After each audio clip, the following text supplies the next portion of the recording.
love the channel and find it useful in becoming a happy retiree. Subscribe today. Let's go to Michael, who joins us from Atlanta. Hey, Michael. Good morning. Welcome to the show. How can I help?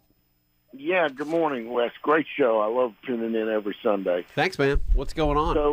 So I'm still working. I'm planning to keep working, and I don't invest in bonds, but I do buy some stocks. And I was going to ask you, what weight do you put on the yields and also the P&E? For instance, a stock like Stana Corporation is paying a 6.2% yield, and their P&E is at 10. So isn't that an underpriced stock? Well, you've got to look at, let me unpack this for just a second. So PE, for those listening, that's price to earnings. It's effectively how much are we paying as a multiple of what a company earns. It's a really important metric. And usually you want to pay less is more. Paying 10 times earnings sounds better than paying 20 times earnings, right? Yeah. The problem, though, and what you've really got to look at, so PEs are important, but you've got to look at them relative to the rest of the industry. So if you look at utilities, and most utilities trade in lower multiples, then a multiple of 10 might not necessarily sound as good when you start comparing it to its peers. So I'm going to talk a little bit more about this in the 10 o'clock hour. So stay tuned. I'm going to kind of continue with this same train of thought. Stay tuned. Money Matters 10 o'clock hour right here, News 95.5 AM 750 WSB. And following up on our last caller, Michael had asked about, he brought up Scana, which is Scana, the energy company. Think of that as really a utility type company. And again, you probably get a Scana bill for your natural gas.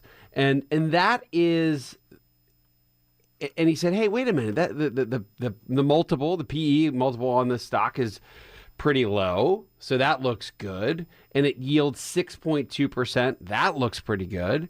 Well, you've got to remember, though, that there's more to the story.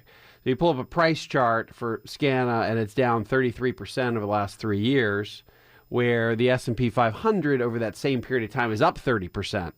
So you've got to be really careful about just looking at a yield, and just because it looks cheap and it yields a lot, doesn't necessarily mean it's a perfect entry point. Sometimes when a stock yields too much, there's an issue, or there could be an issue. And very often, if a stock is yielding more than it has in the past, it's because the price has dropped significantly. And all of a sudden, you've got this big percentage yield that might look good, but can also be a trap. And you run into a scenario where a stock can quickly or easily cut a dividend. So you've just got to be careful about that. There's a lot to the story when it comes to finding companies. And you don't just look at dividend yield, which Michael was asking. Do I look at dividend yield? Do I look at price to earnings multiple? The answer is you've got to look at all of these pieces, free cash flow, all of these things combined. And as I look at equities, or we look at stocks, I want three things. I want a diversified income stream. So I want a company that is not a one-trick pony, that has multiple lines of businesses or selling to an extraordinary amount of customers in a really large base. So that's number one. Number two, I want to see a reasonable level of debt.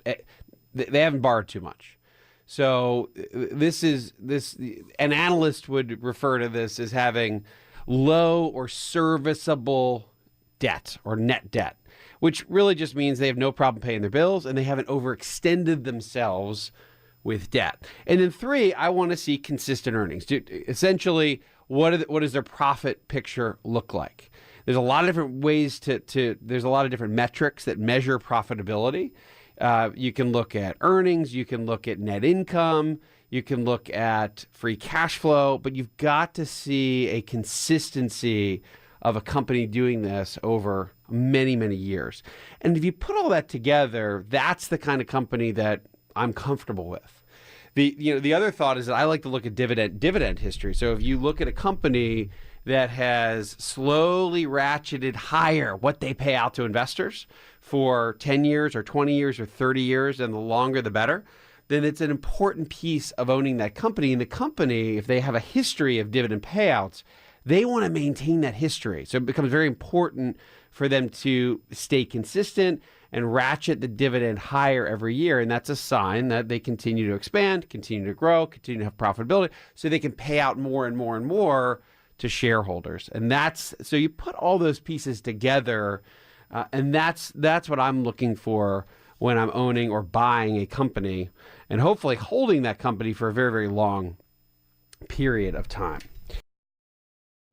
Hi, I'm Wes Moss, and thanks for taking a minute to hear about what's so different about my new book, You Can Retire Sooner Than You Think. So unlike other retirement books, this book will give you a step-by-step guide, whether you're in your 20s or 30s or 40s or 50s, to learn from what these successful and happy retirees did to get there. I hope you enjoy the book, but more importantly, I know that it'll help you retire sooner than you think.